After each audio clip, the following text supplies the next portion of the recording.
Joe Biden ஈரானுக்கு சொன்னதாக லிமிட்டை தாண்ட வேணாம் என்று. ஆனால் இஸ்ரேல் ஈரானை தாக்குவதா இல்லையா என்பது கேள்வி அல்ல, எப்படி தாக்குவது, எங்கே தாக்குவது. ஈரானில் அணு உலைகள் இருக்கின்ற அணு ஆராய்ச்சி மையங்கள். ஈரானின் உயர் ராணுவ தளபதி ஜெனரல் தர ராணுவ தளபதி 2 பேர் வென்றிருக்கிறார்கள், இனி 9 பேர் வந்திருக்கிறார்கள், ஒட்டுமொத்தமாக 11. வரலாற்றில் 1948ஆம் ஆண்டில் இருந்து மறைமுகமாக மோதிக்கொண்ட இரு எதிரிகளும் இப்பொழுது நேராக மோத ஆரம்பித்துள்ளார்கள். ஈரான் உங்களுக்கு தெரியும், அதை இஸ்ரேல் துல்லியமாக தாக்கி அந்த கட்டடத்தை அழித்து அவ்வளவு வரையும் கொலை செய்தது. அது டெல் அவீவில் விழுந்தாலோ அல்லது கைபாவில் விழுந்தாலோ மிகப்பெரிய விபரீதம் ஏற்பட்டிருக்கும். அப்போ எல்லாமே இஸ்ரேலுடைய விமானப்படை தளத்தில் நெருங்கி வந்தமை, அது ஈரானுக்கு கிடைத்த மிகப்பெரிய வெற்றி. இப்பொழுது வான் பாதுகாப்பு கட்டமைப்பு, இது மேற்குலகம், அது ரஷ்யா சில வேளை ஈரானோட இருக்கக்கூடும் என எதிர்பார்க்கப்படுகின்றது. ஆனால் ஒரு சிறு பிரச்சனை இங்கே இருக்கின்றது என்று சொன்னால், ஈரான் தன்னுடைய முழுமையான பலத்தை காட்டியதா இங்கே அல்லது ஏமாற்றியதா? இதை விட பயங்கரமான ஆயுதங்கள் ஈரானிடம் இருக்கின்றனவா? அது எதிர்காலத்தில் இஸ்ரேல் தாக்கும் போது அது பயன்படுத்தப்படுமான்றது. அரசியலில் நகர்த்தப்படும் காய்கள், திரைமறைவில் நடக்கும் ரகசிய பீரங்கள், உலகத் தமிழர் அறிந்தேயாக வேண்டிய உண்மைகளை தேடி ஒரு உடறுப்பு.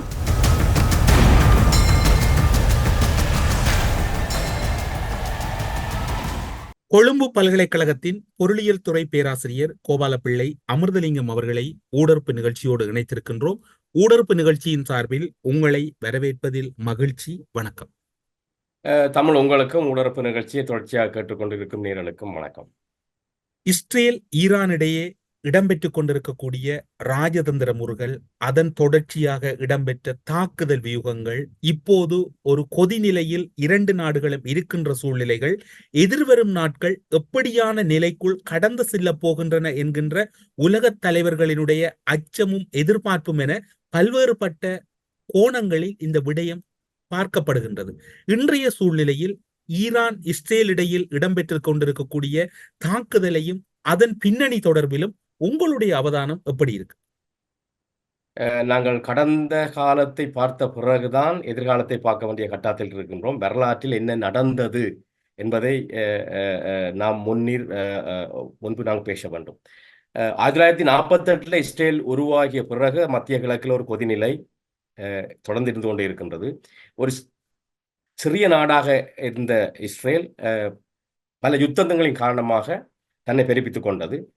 குறிப்பாக 1967ஆம் ஆண்டு சோவியத் யூனியன் எகிப்துக்கு கொடுத்த புலனாய்வின் தகவலின் அடிப்படையில் எகிப்து, ஜோர்டான், சிரியா என்ற 3 நாடுகளும் ஒரே அடியாக இஸ்ரேலை தாக்க முற்பட்ட போது அதை இஸ்ரேல் முன்குணர்ந்து தான் முதலில் யுத்தத்தை ஆரம்பித்து இந்த 3 நாடுகளுக்கும் மிக மோசமான இழப்பை ஏற்படுத்தியது. இஸ்ரேல் வந்து எகிப்திலிருந்து சினாய் பிரதேசத்தையும், சிரியாவிலிருந்து கோலான் குன்று பிரதேசத்தையும், ஜோர்டானிலிருந்து ஜெருசலத்தையும் கைப்பற்றி தன்னை பெரிதாக்கி கொண்டது. அதன் பிறகு இந்த 3 நாடுகளும் பெருமளவுக்கு 73ஆம் ஆண்டு ஒரு யுத்தம், ரஷ்ய படைகள் விமானப்படை எகிப்தில் இருந்த காரணமாக ஒரு யுத்தம் இடம்பெற்றது. அதில் எகிப்துக்கு சிறிய தோல்வி ஏற்பட்டது உண்மை. அதற்கு பிறகு எகிப்தும் இஸ்ரேலும் நட்பு நாடுகளாகிவிட்டன, சமான உடன்படிக்கை வந்துவிட்டன. ஜோர்டான் உங்களுக்கு தெரியும், இப்பொழுது இஸ்ரேலுக்கு அண்மையாக நட்பு நாடாக தான் இருக்கின்றது. சிரியா மீது தொடர்ச்சியாக இஸ்ரேல் தாக்குதல் நடத்தி கொண்டே இருக்கின்றது. இந்த இடத்துல உங்களுக்கு எகிப்தை தவிர 2 முக்கிய நாடுகள் பலம் வாய்ந்த நாடுகளாக இருந்தன. ஒன்று ஈராக், அடுத்தது ஈரான். உங்களுக்கு தெரியும், இஸ்ரேல் வந்து தன்னை சுற்றி இருக்கிற எந்த நாடும் பலமாக இருக்கக்கூடாது என்பதை கவனமாக கணிப்பிட்டு ஈராக் சதாம் ஹுசைன் அவர்களின் ஆட்சி காலத்தில் அணு ஆயத்தை செய்ய முற்பட்ட போது அந்த அணு உலைகள் மீது தாக்குதல் நடத்தி அழித்தது. சிரியாவும் செய்யப்பட்ட போது அதன் மீதும் தாக்குதல் நடத்தி அழித்தது. அதில் சம்பந்தப்பட்ட சிறிய இராணுவ தளபதியையும் கொலை செய்தது. இப்பொழுது சதாம் ஹுசைன் குவைத் மீது படையெடுத்து மேற்கு நாடுகள் தாக்கி அழித்த பிறகு ஈராக் வந்து நிலை குலைத்து விட்டது. சிரியா படு மோசமான யுத்தத்தில் சிக்கி நிற்கின்றது. அங்கே ரஷ்ய படைகள் நிலை கொண்டிருக்கின்றன. ஆனால் ஈரான் இன்னும் தன்னை தற்காத்து மிகப்பெரிய நாடாக இருக்கின்றது. அது மத்திய கிழக்கில் உங்களுக்கு தெரியும், ஷியா முஸ்லிம்களுக்கும் சுன்னி முஸ்லிம்களுக்கும் இடையிலே மிகப்பெரிய பிளவு நிலை இருக்கின்றது. ஈரான், ஈராக், அசர்பைசான் இந்த 3 நாடுகளில் தான் ஷியா முஸ்லிம்கள் பெரும்பான்மையாக இருக்கிறார்கள். ஏனைய நாடுகளில் சுன்னி முஸ்லீம்கள் தான் பெரும்பான்மையாக இருக்கிறார்கள். ஆகவே இந்த ஷியா சுன்னி பிரிவுகள் காரணமாக, இந்த பிளவுகள் காரணமாக இந்த சுன்னி முஸ்லீம்கள் அதிகமாக வாழ்ற நாடு ஓரளவுக்கு அமெரிக்காவை சார்ந்திருக்க விரும்புகின்றன. அதான் நடந்தது வரலாறு. இதனால் ஈரான் கோபமடைந்திருந்தது. சில இஸ்லாமிய நாடுகளை கூட ஈரான் விரோதியாக பார்க்கின்றது. இந்த இடத்துல அண்மை காலமாக ஈரான் தன்னுடைய ஆதரவு பெற்ற குழுக்களை லெபனானில் கிஸ்புல்லா இருக்கின்றது, தெற்கு லெபனானில், ஏமனில் கூத்தீஸ் இருக்கின்றார்கள், காசாவில் கமாஸுக்கு ஆதரவு கொடுக்குது ஈரான். அதை விட ஈராக் சிரியாவிலும் ஈரான் ஆதரவு பெற்ற குழுக்கள் இருக்கின்றன. இந்த இடத்துல ஈரானும் இஸ்ரேலும் மறைமுகமாக மோதிக்கொண்டிருந்தது வரலாறு. ஈரானியுடைய படத்தளவில் கொள்வது, ஈரான் இலக்களை தாக்குவது, கிஸ்புல்லாவை தொடர்ந்து தாக்குவதை இஸ்ரேல் தொடர்ச்சியாக செய்து கொண்டிருந்தது. ஆனால் ஈரானும் இஸ்ரேலும் நேரடியாக மோதவில்லை. உங்களுக்கு தெரியும், ஈரானின் அதி உயர் தளபதி, இராணுவ தளபதி கசிம் சொலைமானி ஈராக்கில் வைத்து அமெரிக்க ட்ரோன் தாக்கலில் கொல்லப்பட்ட போது கூட இவ்வளவு ஒரு வெகுண்டளவில்லை ஈரான். ஆனால் மிக அண்மையில் சிரியாவின் டமாஸ்கஸ் தலைநகரில் அதில் 2 விஷயம் முக்கியம். ஒன்று, ஈரான் தூதரகம் இருக்கின்றது. தூதரத்துக்கு இணைந்ததாக அடுத்த கட்டடம் இருந்திருக்கின்றது. அந்த அடுத்த கட்டடத்தில் ஈரானின் உயர் இராணுவ தளபதி, ஜெனரல் தர இராணுவ தளபதி 2 பேர் இருந்திருக்கிறார்கள். இனி 9 பேர் வந்திருக்கிறார்கள். ஒட்டுமொத்தமாக 11 பேர். அதை இஸ்ரேல் துல்லியமாக தாக்கி அந்த கட்டடத்தை அழித்து அவ்வளவு பேரையும் கொலை செய்தது. இஸ்ரேல் என்ன அதை வெளிப்படையாக ஏற்றுக்கொள்ளவில்லை. ஆனால் ஈரான் நம்புகின்றது அது கட்டாயம் இஸ்ரேல் தான் செய்தான். இந்த இடத்துல தூதருக்கோ ஏனைய சிவில் அதிகாரிகளுக்கோ பாதிப்பு ஏற்படவில்லை. அது அளிக்கப்பட்டது இராணுவ இலக்கு என்று இஸ்ரேல் தரப்பு நினைக்கக்கூடும். ஆனால் ஈரான் தன்னுடைய தூதரகத்தை மீது தாக்க நடத்தியது தன் மீதான தாக்க நினைத்து வரலாற்றில் 1948ஆம் ஆண்டில் இருந்து மறைமுகமாக மோதிக்கொண்ட இரு எதிரிகளும் இப்பொழுது நேராக மோத ஆரம்பித்துள்ளார்கள். ஈரான் உங்களுக்கு தெரியும், மிக கடுமையான மோசமான 350 ட்ரோன்கள், பாலிஸ்டிக் மிசைல், அடுத்தது குரூஸ் மிசைல் எல்லாம் சேர்த்து கிட்டத்தட்ட 350க்கு மேலான தாக்குதலை ஈரானிலிருந்து, ஈராக்கிலிருந்து, ஏமனிலிருந்து, தெற்கு லெபனானிலிருந்து ஒரே அடியாக தாக்கியது. இஸ்ரேல் இந்த ட்ரோன்களும் ஏவுகணைகளும் ஈரானிலிருந்து இஸ்ரேலை நோக்கி இஸ்ரேல் வான்பரப்புக்குள்ள நுழைந்தது ஈரானுக்கு கிடைத்த மிகப்பெரிய வெற்றி. ஈரான் சிவில் இலக்குகளை தாக்கவில்லை. அது டெல் அவீவில் விழுந்தாலோ அல்லது ஹைஃபாவில் விழுந்தாலோ மிகப்பெரிய விபரீதம் ஏற்பட்டிருக்கும். அப்போ எல்லாமே இஸ்ரேலுடைய விமானப்பட தளத்தை நெருங்கி வந்தமை, அது ஈரானுக்கு கிடைத்த மிகப்பெரிய வெற்றி. ஈரான் தன்னுடைய தாக்குதல் வளையத்துக்குள்ள இஸ்ரேலை கொண்டு வந்து விட்டது என்பது மிகப்பெரிய வெற்றி.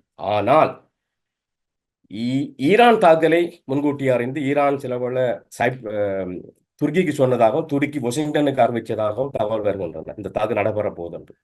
ஆகவே இஸ்ரேல் அதை எதிர்கொண்ட போது அமெரிக்கா, பிரித்தானியா, பிரான்ஸ், அடுத்தது ஜோர்டான், இந்த 4 நாடுகளும் சேர்ந்து இஸ்ரேலுக்கு பக்கத்துணையாக இருந்து இந்த தாக்குதலை முறியடித்து 99% இந்த ட்ரோன்களும் ஏவுகணைகளும் சுட்டு வீழ்த்தப்பட்டு இஸ்ரேலுக்கு பெரிய தாக்கம் ஏற்படவில்லை. அந்த 1% விழுந்த ஏவுகணையாலும் பெரிய இராணுவ ரீதியான இலக்குகளை அளிக்கவோ அல்லது இராணுவ தளபதிகளை கொல்லவோ முடியவில்லை. ஒரு சிறுவயது சிறுமி மட்டும் பாதிக்கப்பட்டுள்ளார். இந்த இவ்வளவு 350க்கு மேலதிகமான ட்ரோன்கள் ஏவுகணைகளை தடுத்து நிறுத்தி வெற்றிகரமாக அளித்தது இஸ்ரேலுக்கு மாபெரும் வெற்றி. இப்பொழுது ஈரானுக்கு ஒரு செய்தி, இஸ்ரேலை தொடுவதாக இருந்தால் அமெரிக்காவை, பிரித்தானியாவை, பிரான்ஸை தாண்டித்தான் தொட வேண்டும் என்பது. இப்பொழுது இஸ்ரேலுக்கு வந்திருக்கிற ஒரு வரலாற்று ரீதியான அவமானம் கட்டாயம் ஏற்பட்டிருக்கின்றது. இதுவரைக்கும் துணியாத ஈரான் இஸ்ரேலை நேரடியாக தாக்கி இருக்கின்றது. இதுக்கு பதிலடி கொடுக்க வேண்டும் என்பது இஸ்ரேலுடைய ஆதரவாளர்கள், கடும்போக்குவாதிகள் கூறுகிறார்கள். இப்பொழுது இஸ்ரேலிருந்து வரும் செய்தி, இஸ்ரேல் ஈரானை தாக்குவதா இல்லையா என்பது கேள்வி அல்ல, எப்படி தாக்குவது, எங்கே தாக்குவது. ஈரானில் அணு உலைகள் இருக்கின்றன, அணு ஆராய்ச்சி மையங்கள் நிச்சயமாக இறுதி கட்டத்தை இறங்கி கொண்டிருக்கின்றன, ட்ரோன் ஃபேக்டரிகள் இருக்கின்றன, ஆயுதங்கள், சில ஏவுகணைகள் உற்பத்தி செய்யும் ஆலைகள்லாம் இருக்கின்றன. இதில் எதை தாக்குவது? எண்ணெய் குதங்களை தாக்குவதா? எதை தாக்குவது? நிச்சயமாக 100% நம்பலாம் இஸ்ரேல் தாக்கப் போகின்றது. இஸ்ரேல் அப்படி தாக்காவிட்டால் இனிமேல் எந்த தாக்குதலை இஸ்ரேல் எங்கேயாவது ஈரான் இலக்குகளை தாக்கினால் ஈரான் தாக்கும் என்பது உறுதியாகிவிடும். இப்பொழுது ஒரு முக்கியமான பிரச்சனை வந்திருக்கின்றது. ஈரான் தாக்குதலை 99% ஏவுகணைகளின் ட்ரோன்களை சுட்டு வீழ்த்திய இஸ்ரேல், அமெரிக்கா, பிரித்தானியா, பிரான்ஸ் ஆதரவோட இப்பொழுது இஸ்ரேல் தாக்கும் போது ஈரான் அதை நிறுத்த முடியாவிட்டால் இஸ்ரேலுக்கு மாபெரும் வெற்றி ஏற்படும், ஈரானுக்கு மிக மோசமான அழிவு ஏற்படும். இப்பொழுது வான் பாதுகாப்பு கட்டமைப்பு, இது மேற்குலகம், அது ரஷ்யா. ரஷ்யா சில வேளை ஈரானோட இருக்கக்கூடும் என எதிர்பார்க்கப்படுகின்றது. ஆனால் ஒரு சிறு பிரச்சனை இங்கே இருக்கின்றது என்று சொன்னால், சிரியாவில் ரஷ்யா இருக்கின்றது. சிரியாவின் வான் பாதுகாப்பை ரஷ்யாவோட பாதுகாப்பு இணைந்து மீறித்தான் டமாஸ்கஸில் தொடர்ச்சியாக இஸ்ரேலிய F-35 விமானங்கள் தாக்கி கொண்டிருக்கின்றன. அதே நிலைமை ஈரான்ல இருந்து இப்ப இன்னொரு பிரச்சனை சொல்லணும். ஈரான் தன்னுடைய முழுமையான பலத்தை காட்டியதா இங்கே, அல்லது ஏமாற்றியதா? இதை விட பயங்கரமான ஆயுதங்கள் ஈரானிடம் இருக்கின்றனவா? அது எதிர்காலத்தில் இஸ்ரேல் தாக்கும் போது அது பயன்படுத்தப்படுமான்றது கேள்வி. அப்படி இல்லை, இதுதான் உச்சக்கட்ட ஆயுதங்கள், இதை விட டெக்னாலஜி ஈரான்கிட்ட இல்லை என்று சொன்னால் அது ஈரானுக்கு தோல்வியாக கருதப்படும்.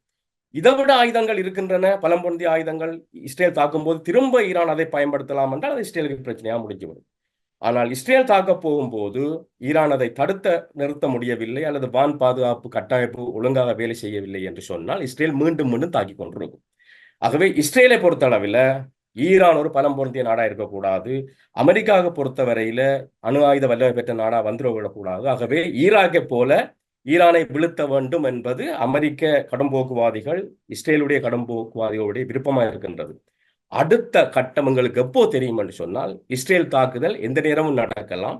அதற்கு பிறகு ஈரானுடைய வான் பாதுகாப்பு கட்டமைப்புகள் எவ்வாறு இருக்கின்றன, ஈரானுடைய எவ்வாறு ஆயுதங்கள் இருக்கின்றன பொறுத்துதான் அடுத்த கட்டத்துக்கு இந்த யுத்தம் போக போகின்றது. நீங்கள் யுத்தத்தினுடைய தன்மையையும் கடந்த கால வரலாறுகளையும் குறிப்பிட்டீர்கள். இந்த தாக்குதல் இடம்பெற்ற போது அவர்கள் இலக்கு வைத்தது F-35 விமானத்தினுடைய விமான தளம், இஸ்ரேல் பகுதியில் இருக்கக்கூடிய அதனுடைய புகைப்படங்கள் கூட வெளியாகி இருந்தன. ஆங்காங்கே பலத்த கிடங்குகள், பல இடங்களில் சேதங்கள் இடம்பெற்றது. பெரிய பரப்பளவான ஒரு விமான தளம் தான் அந்த தளம். அந்த தளத்தில் 7 தாக்குதல்கள் இடம்பெற்றிருக்கலாம் என்று இஸ்ரேல் தரப்பில் கூறப்படுகின்றது. ஆனால் அவர்களுடைய இலக்கும் அதுவாகத்தான் இருந்திருக்கின்றது. மக்களை கொல்வது என்பது ஈரானுடைய இலக்கல்ல. அப்படி இருக்கின்ற போது ஈரான் இலக்கு வைக்கப்பட்ட அந்த விமானத்தளம் தாக்கி அளிக்கப்பட்டது என்பதை இஸ்ரேல் தரப்பு இன்னும் முழுமையாக ஒத்துக்கொள்ளாவிட்டாலும் அவை ஒரு பின்னடைவாகத்தான் இருக்கின்றது. அதில் 2 விஷயம் இருக்கின்றது. ஒன்று, ஈரானுடைய ஏவுகணைகளும் ட்ரோன்களும் அந்த இடத்தை நோக்கி சரியாக வந்தமை ஈரானுக்கு கிடைத்த வெற்றி, அதுல மாற்று கருத்து இல்லை. ஆனால் அது இழப்பு இல்லாமல் அல்லது சரியான உரிய இடத்துல விளையாண்ட அந்த நேரத்தில் எல்லா விமானங்களும் வான்வழியில் நின்றது என்பது உண்மை. அமெரிக்க விமானங்கள், உங்களுக்கு தெரியும், பல்வேறு நாசகாரி கப்பல்களும் விமானந்தாய் கப்பல்களும் மத்திய கடல்ல வளைகுடாவெல்லாம் தடுத்து நிற்கின்றன. அமெரிக்கா கப்பற்படை 19க்கு மேலதிகமான கப்பல் இருப்பதாக நான் அறிகிறேன். செங்கடலில் US காணி நிற்கின்றது, ஐசனோவர் நிற்கின்றது, ஜெராட் ஃபோர்ட் நிற்கின்றது, இதை விட பல்வேறு கப்பல் நிற்கின்றன.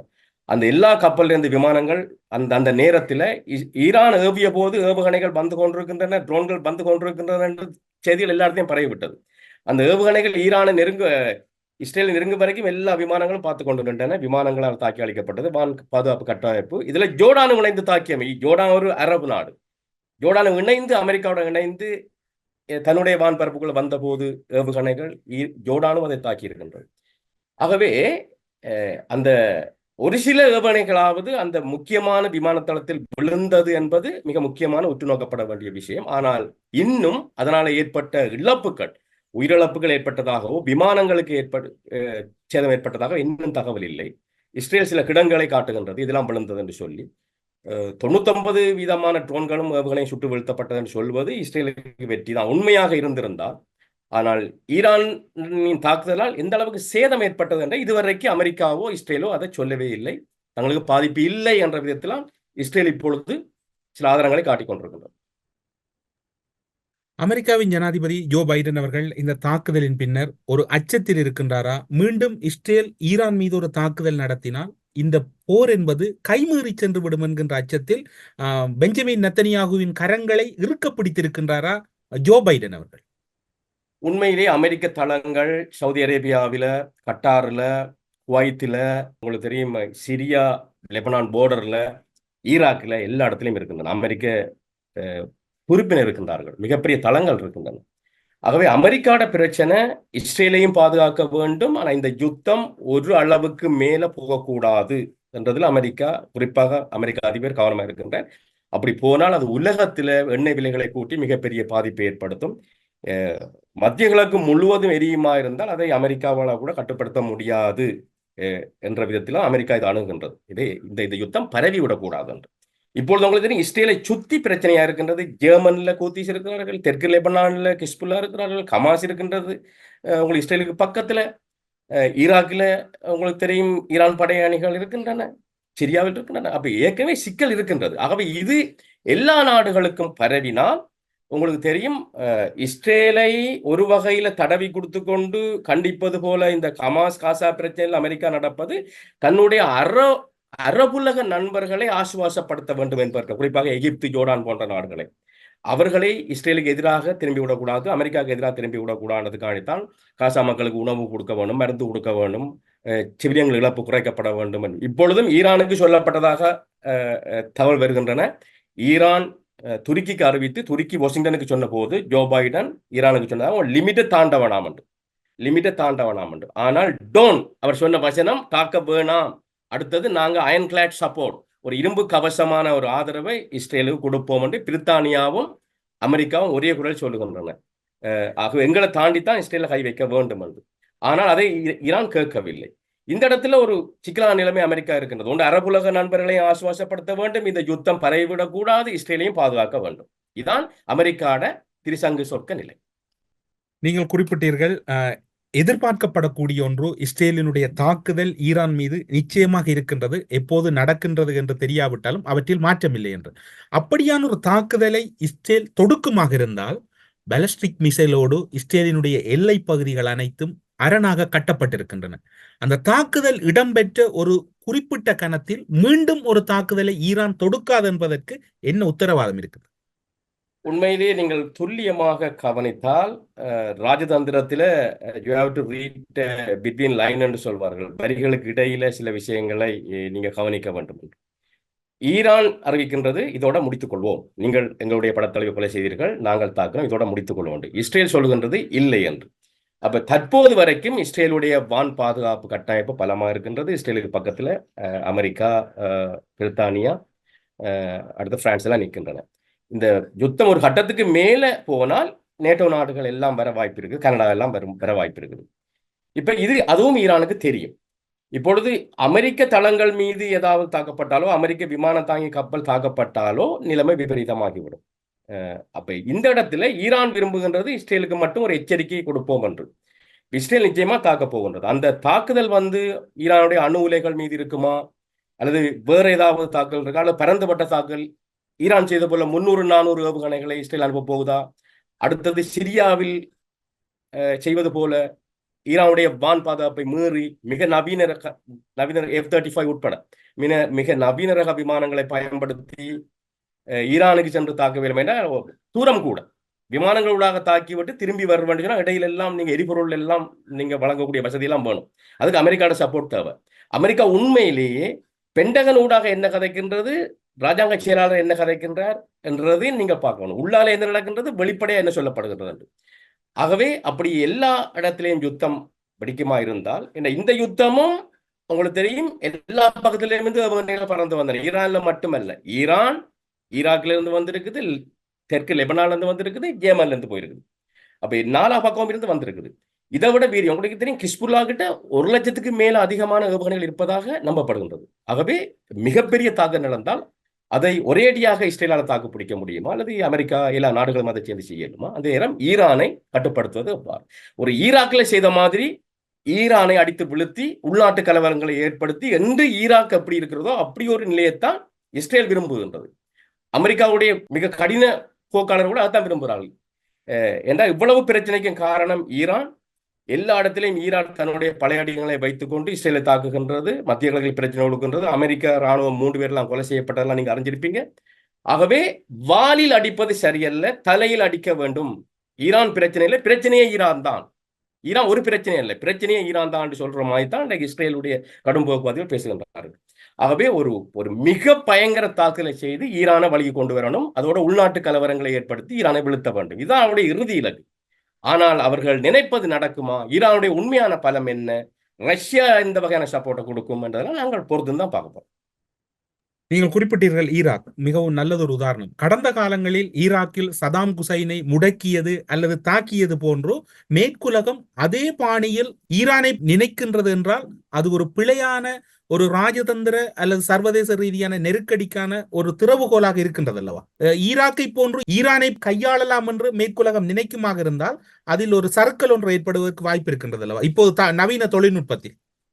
ஈராக்கை பொறுத்த அளவில் குவைத்தை சதாம் குசைன் கைப்பற்றுவதற்கு முயற்சி எடுத்திருக்காவிட்டால் அந்த வாய்ப்பு கிடைச்சிருக்காது. அந்த வாய்ப்பை கொடுத்தது மேற்குலகத்துக்கு, அந்த வாய்ப்பை கொடுத்தது உங்களுக்கு தெரியும். சதாம் குசைன் இந்த பெட்ரோலிய விலையை டாலரில் இருந்து மாற்றுவதற்கு முற்பட்டார். என்ற பெட்ரோல் விலை லண்டன் மார்க்கெட்டில் டாலர்ல இருந்து தான் டாலர் நடக்குது. அதை மாற்றுவதற்கு முற்பட்டார். அது வரைக்கும் ஈரான் ஈராக் யுத்தம் நடைபெற்ற போது ஈராக் வந்து அமெரிக்காவோட செல்லப்பிள்ளை. அந்த பெட்ரோலில் கை வச்சதுதான் உண்மையான நோக்கம் ஒன்று. அடுத்தது குவைத்தை பிடிப்பதற்கு சதாம் குசைன் முற்பட்டிருக்காவிட்டால் இந்த நிலை வந்திருக்குமா என்றது அச்சம். அதுக்குரிய வாய்ப்பை கொடுத்தது ஈராக். அதை உங்களுக்கு தெரியும், அவருடைய மிக அழிவுகரமான ஆயுதங்களை ஈராக் வைத்திருக்கிறது என்று சொல்லித்தான் அந்த படையெடுப்பே நடத்தப்பட்டது. கடைசியில் அவ்வாறு ஆயுதங்கள் கைப்பற்றப்படவில்லை. அதே மாதிரி உங்களுக்கு தெரியும், 2ஆம் உலகப் போர் ஆரம்பிச்சது ஆஸ்திரியாவின் இளவரசன் கொலை செய்யப்பட்ட பிறகு. அந்த இளவரசனை யார் கொலை செய்தென்று இன்றைக்கு வரைக்கும் தெரியாது. ஆகவே ஒரு சிறு பொறி தட்டினாலும் அமெரிக்காட இலக்குகளை ஈரான் தாக்கினாலோ அல்லது கப்பலுக்கு ஏதாவது நடந்தாலும், இந்த உங்களுக்கு நாசகாரி கப்பலுக்கு எதுக்கு நடந்தாலும், இஸ்ரேல் யுத்தத்தின் போது அமெரிக்கா தாக்கப்பட்டாலோ உங்களுக்கு தெரியும் அது எல்லை பிரியும். ஆகவே இப்பொழுது இதுதான் நடக்கும், இதுதான் தெளிவு. உங்களுக்கு தெரியும், ஈராக் யுத்தம் ஆரம்பிச்ச போது அமெரிக்கா சொன்னது ஐநா சபையிட ஆணை இருக்குதோ இல்லையோ நாங்கள் தாக்க போகிறோம்னா அவர்கள் செய்த ஐநா சபையில போய் பாதுகாப்பு சபையிட அனுமதியை பெறவில்லை. அப்படி இருந்தால் ரஷ்யா அதை தடுத்திருக்கும். அப்ப ஐநா சபையில் அங்கீகாரம் இல்லாமல் தான் ஈராக் தாக்கப்பட்டது. அதே போல ஒரு தாக்குதலை, அதுக்குரிய வாய்ப்பை ஈரான் கொடுத்தார். அதே மாதிரியான தாக்குதலை அமெரிக்கா செய்யக்கூடும். அமெரிக்கா தலைமையிலான நாடுகள் அந்த வாய்ப்பை ஈரான் கொடுத்து விட்டதா? இது ஒரு பொன்னான வாய்ப்பு என்று சொல்லுகிறார்கள் சில கடும் போக்குவாதிகள். இது ஈரான் வழங்கி இருப்பது இஸ்ரேலுக்கு பொன்னான வாய்ப்பு. ஏன்னா இதுவரைக்கும் இஸ்ரேல் ஈரானுக்குள்ள பூந்து தாக்குதல் நடத்தவில்லை, வெளியில் தான் தாக்குதல் நடந்தது. இப்படி ஒரு வாய்ப்பை இனி ஈரான் தராது. இந்த வாய்ப்பை இஸ்ரேலும் அமெரிக்காவும் பயன்படுத்தி கொள்ள வேண்டும் என்பது கடுமையான விமர்சனங்கள் இப்பொழுது அமெரிக்காவில் முன்வைக்கப்படுகின்றன. இந்த வாய்ப்பை பயன்படுத்தி கொண்டு ஈரானை தரமட்டமாக்க வேண்டும். உங்களுடைய அனுபவத்தில் நீங்கள் பார்த்தீர்கள் என்றால் இஸ்ரேல் தரப்பினரால் ஈரானுக்குள் பல முறை தாக்குதல் நடத்தப்பட்டிருக்கிறது. ஈரானினுடைய அணு விஞ்ஞானிகளை பலரை கொலை செய்திருக்கின்றார்கள். நேற்றைய தினம் நீங்கள் பார்த்திருப்பீர்கள், நியூயார்க்கில் இருக்கக்கூடிய ஈரானின் நிரந்தர வதிவிட பிரதிநிதி குறிப்பிடுகின்றார், ஐநாவின் சாசனங்கள் ஈரானுக்குள் இஸ்ரேல் தாக்குகின்ற போது ஏன் நீங்கள் நடைமுறைப்படுத்தவில்லை, அவை தொடர்பில் பேசவில்லை என்கின்ற கருத்தை நியூயார்க்கில் இருந்து கொண்டு அவர் குறிப்பிடுகின்றார். அந்த தாக்குதல் இடம்பெற்ற ஏக காலத்தில் இந்த விடயத்தில் இப்போது நீங்கள் குறிப்பிட்டது போன்று அவர்கள் எப்படி ஆதங்கப்படுகின்றார்கள் என்றால், இஸ்ரேல் ஈரானுக்குள் தாக்குதல் நடத்துகின்றது. இஸ்ரேல் என்பது ஒரு செயற்கையான நாடு, ஒரு இயற்கையான நாடு அல்ல. ஒரு செயற்கையான ஒரு நாடு ஈரான் மீது தாக்குதல் நடத்துகின்ற போது எழாத ஒரு சீற்றமும் அவர்கள் மத்தியில் இருக்கக்கூடிய கோபமும் ஏன் இப்போது அவர்களுக்கு ஒரு மாறுகின்றது? ஒன்று வெளிப்படையான தாக்குதல், அடுத்தது ரகசியமான தாக்குதல். நீங்கள் சொன்னது போல ஈரானின் தலைமை அணு விஞ்ஞானி கொல்லப்பட்டதெல்லாம் உள்நாட்டில் இடம்பெற்ற தாக்குதல். அதுக்கு இஸ்ரேல் உரிமை கோரவில்லை. இப்பொழுது டமாஸ்கஸில் 2 ஜெனரல் உட்பட 11 பேர் ஈரானுடைய தளபதிகள், ஈரானிய புரட்சிகர காவல்படையை சேர்ந்தவர்கள் கொல்லப்பட்ட போது கூட இன்னும் இஸ்ரேல் அதை ஏற்றுக்கொள்ளவில்லை, வெளிப்படையாக அறிவிக்கவில்லை. அப்ப ஒரு நாடு ரகசியமா செய்யும் போது சில விஷயங்களை வெளிப்படையா இல்லாமல் அதுக்கு எதிர்வினையாற்றுவது மிக கடினம். இவ்வளவு காலம் அதான் நான் சொன்னேன், ஈரான் சில தாக்குதலை செய்த போது கூட இப்ப ஹிஸ்புல்லா ஊடாக ஈரான் தாக்குகின்றது இஸ்ரேலை. அப்ப வெளிப்படையாக தெரியாது, வெளிப்படையாக சொல்ல இயலாது. எல்லாருக்கும் தெரியும் ஹிஸ்புல்லா இஸ்ரேலுடைய ஆதரவு பட்ட படையணி என்று. ஆகவே இப்பொழுதுதான் வெளிப்படையாக மோதலாகிறது. ஒரு ரகசியமான போர் இடம்பெறுமா இருந்தால் கெரில்லா வகையான யுத்தங்கள், ரகசியமான கசிம் சுலைமானி ஈரானுடைய அதி உச்ச தளபதி, அவர் கொல்லப்பட்டது ஈராக் விமான நிலையத்திலிருந்து வெளியே வரும்போது அதிபயங்கரமான தாக்குதல் அமெரிக்காவால் செய்யப்பட்டது. டொனால்ட் ட்ரம்ப் கூட உத்தியோகமா அறிவிச்சார். அப்ப சில விஷயங்களை வெளிநாடுல வச்சு செய்யக்குள்ள ஒரு நாடு நடவடிக்கை எடுக்கல. இப்பொழுதுதான் முதல் முறையாக 1948 இஸ்ரேல் உருவாக்கப்பட்ட பிறகு முதலாக ஈரானும் இஸ்ரேலும் மோத போவது இதான் முதல் தடவை. இதுவரைக்கும் நடைபெற்ற தாக்குதல் மறைமுக தாக்குதல். ஒட்டுமொத்தத்தில் எதிர்வரும் காலங்களில் இழப்புகள் என்பதை யாரும் தவிர்த்து கொண்டு செல்ல முடியாத ஒரு சூழ்நிலைக்குள் இந்த களமுனை நகர்ந்து விட்டது என்று பார்க்கலாம். உண்மையிலேயே ஒரு தரப்பு விஞ்ஞானிகள் சுகாதார ரீதியாக புது புது நோய்களுக்கு மருந்து தேடி போராடி கொண்டிருக்கிறார்கள். இன்னொரு பக்கத்துல கணனி தொழில்துறையில் மிகப்பெரிய புரட்சியை செய்ய வேண்டும், விண்வெளிக்கெல்லாம் செல்ல வேண்டும் என்று மனித குலத்துக்கு நன்மை செய்ய வேண்டும் என்று போராடி கொண்டிருக்கிறார்கள்.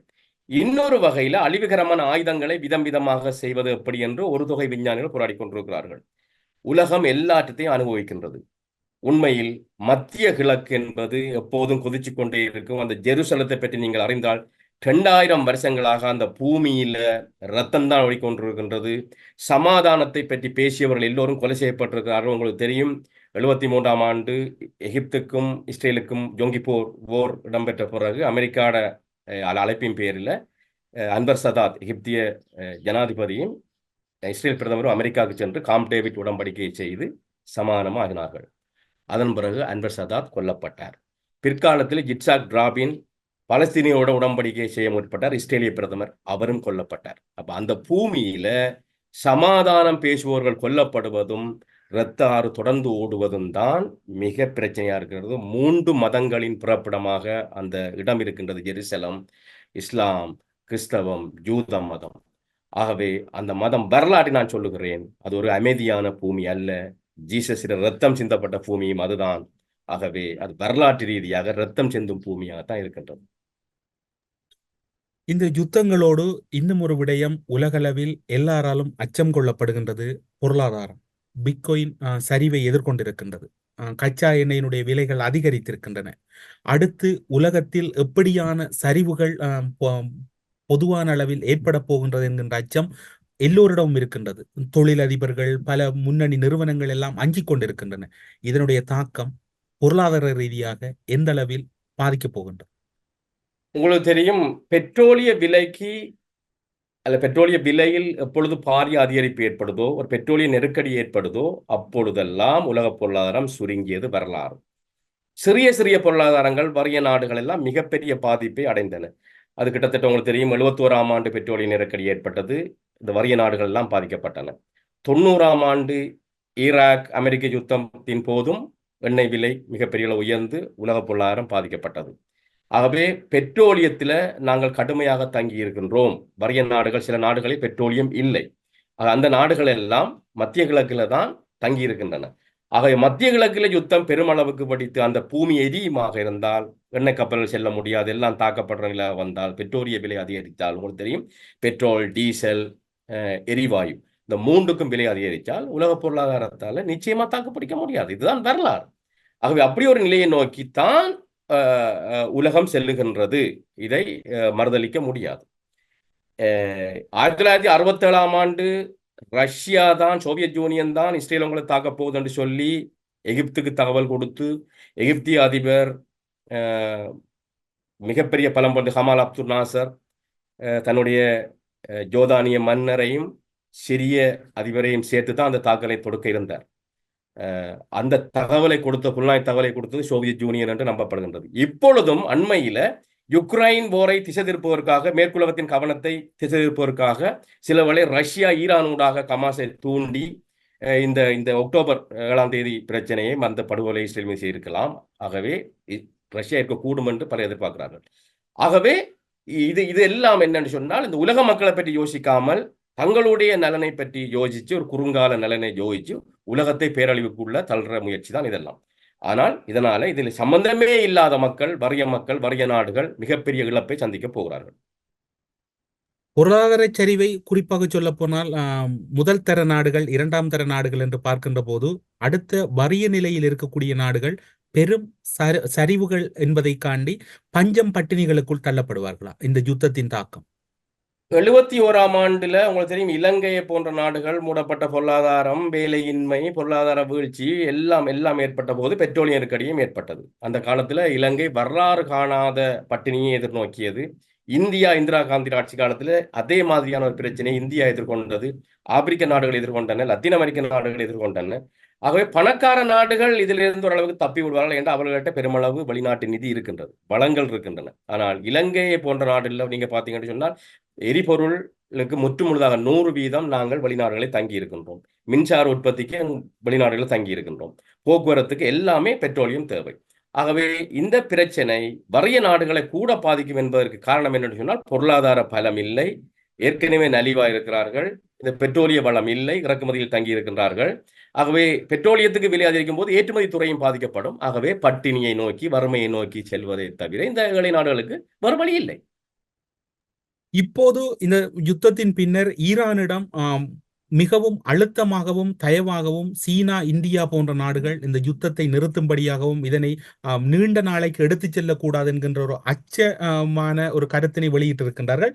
அதன் பின்னணியில் பலர் கூறுகின்ற ஒரு விடயமாக இருப்பது, இந்த தாக்குதலின் பின்னணியில் இப்போது இருக்கக்கூடிய கச்சா எண்ணெய் விவகாரம் இந்தியாவையும் சீனாவையும் அதிகளவில் பாதித்திருக்கின்றது. ஒட்டுமொத்தத்தில் சீனாவை விட இந்தியா பெரும் பாதிப்புக்குள் செல்வதற்கு வாய்ப்பு இருக்கின்றது. தேர்தல் காலம் என்பதால் அதிலிருந்து மீண்டெழ முடியாமல் இருக்கின்றது. ஈரானின் தாக்குதலும் இந்தியாவின் ஆபத்தும் என்று பார்க்க முடியும். நிச்சயமாக இந்தியா, சீனா மிகப்பெரிய நாடுகள். 140 கோடி சனத்தொகை கொண்ட நாடு இந்தியா. 2 நாடுகளுமே அதிக அளவு சனத்தொகையை கொண்ட நாடுகள். அந்த நாடுகள் இறக்குமதி செய்யப்படுற பெட்ரோலை தான் தங்கியிருக்கிறார்கள். நிச்சயமாக நீங்க சொல்வது சரி, இது எல்லா நாடுகளையும் விட இந்தியாவை சீனாவையும் கடுமையாக பாதிக்கும். ஆனால் ஈரானை 2 வகை அணுகிறார்கள். ஒன்று, ஈரானுடைய நட்பு நாடுகள் ரீதியாக ஈரானை ஆசுவாசப்படுத்துவது G7, உங்களுக்கு தெரியும், மேற்குலக நாடுகள், மிகவும் செல்வந்த நாடுகள் ஊடாக இஸ்ரேலை ஆசுவாசப்படுத்துவது. அப்போ அமெரிக்கா தான் இஸ்ரேலிடம் வெளிப்படையாக சொல்வது. உள்ளே பெண்டகன் என்ன கதைக்கிறது எனக்கு தெரியாது, ஆனால் வெளிப்படை ராஜாங்க அமைச்சகம் சொல்வது என்னன்னு சொன்னால், இந்த 99% ஏவுகணைகளை சுட்டி வீழ்த்தியது உங்களுக்கு கிடைச்ச வெற்றி, இந்த வெற்றியோடு நிறுத்திக் கொள்ள வேண்டும். ஆனால் அதை பெரும்பாலானவர்கள் ஏற்றுக்கொள்ளவில்லை. அந்த நீங்க சொல்ற அமைதி வருமாக வர வேண்டும் என்று சொன்னால் இஸ்ரேல் ஈரானை தாக்கிய பிறகுதான் அடுத்த கட்டத்துக்கு ஈரானை போகாம செய்து 2 பேரும் மாறி மாறி தாக்கி கொண்டீர்கள், இதோடு நிறுத்திக் கொள்ளுங்கள். ஆனா இஸ்ரேலை தாக்குதல் எவ்வாறு இருக்க போது, எவ்வாறு பேரழிவை ஏற்படுத்த போகுது என்றதை பொறுத்து தான் அடுத்த கட்டத்துக்கு ஈரான் செல்லும். ஆகவே இப்பொழுது யாராலையும் எதிர்வு கூற முடியாத நிலைமையில் தான் இன்றைக்கு உலகம் இருக்கின்றது. நிச்சயமாக இஸ்ரேலிய பிரதமர், அவருடைய யுத்த பின்புலத்தை கொண்டவர், அவர் ஒரு ராணுவ அதிகாரி, அவர் உடம்பெல்லாம் காயம் இருக்கின்றது. அவருடைய சகோதரர், உங்களுக்கு தெரியும், இஸ்ரேலிய விமானம் உகண்டாவில் இடியமின் காலத்தில் தரையிறக்கப்பட்டு கடத்தப்பட்ட போது அதை மீட்பதற்கு சென்றவர்களை அவருடைய தம்பி என்ன நினைக்கிறான், அவர் மேல கொல்லப்பட்டது. ஆக அந்த இராணுவ பின்புலத்தை கொண்டவர், மிக கடுமையான இராணுவவாதி. ஆகவே அவர்தான் பதவியில் இருக்கின்றார். அவரை மற்றவர்கள் எந்த அளவு தூரம் ஆசுவாசப்படுத்த வேண்டும் என்று அவருடைய யுத்த அமைச்சரவை எல்லோரும் இருக்கிறார்கள், கடும் போக்குவாதம் இருக்கிறார்கள். உங்களுக்கு தெரியும், அமெரிக்க முக்கியமான அதிகாரி அடிக்கடி வந்து போகின்றார், ஆண்டனி பிளிங்கன். அவரை இவர் டோனி என்று கூப்பிடுற அளவுக்கு அவரும் ஒரு ஜூதர். ஆகவே உள்ளால என்ன நடக்கின்றது, அவரை கட்டுப்படுத்தக்கூடியவர், ஆசுவாசப்படுத்தக்கூடியது யாரு? ஆனால் இந்த இப்போது நிலைமை பெஞ்சமின் நெத்தனியாஹு கூட தாண்டி போய்விட்டது. எல்லோரும் சொல்லுகிறார், இஸ்ரேலை ஈரானை தாக்க வேண்டியது அவசியம், அடித்து வைக்கத்தான் வேணும். அந்த தாக்குதல் எவ்வாறு இருக்க போகின்றது, அதுக்கு ஈரான் எவ்வாறான எதிர்வினை ஆற்றப் போகிறது என்றதை பொறுத்து தான் அடுத்த கட்டத்துக்கு உலகம் போக முடியும். ஊடறுப்பு நிகழ்ச்சியில் இணைந்து கொண்டு புதிய பல தகவல்கள், ஈரான் இஸ்ரேல் இடையில் ஏற்பட்டிருக்கக்கூடிய போர் சூழலையும் அதன் பின்னர் இடம்பெறப் போகின்ற நிகழ்வுகளையும் பொருளாதார ரீதியாக காத்திருக்கின்ற நெருக்கடிகளையும் ஊடறுப்பு நிகழ்ச்சியின் வாயிலாக பகிர்ந்து கொண்டமைக்கு சிறப்பு நன்றிகளோடு உங்களிடமிருந்து விடைபெற்றுக் கொள்கிறோம். நன்றி, வணக்கம். வணக்கம். உங்களுக்கு அரசியலில் நகர்த்தப்படும் காய்கள், திரைமறைவில் நடக்கும் ரகசிய பீரங்கள், உலகத் தமிழர் அறிந்தேயாக வேண்டிய உண்மைகளை தேடி ஒரு ஊடறுப்பு.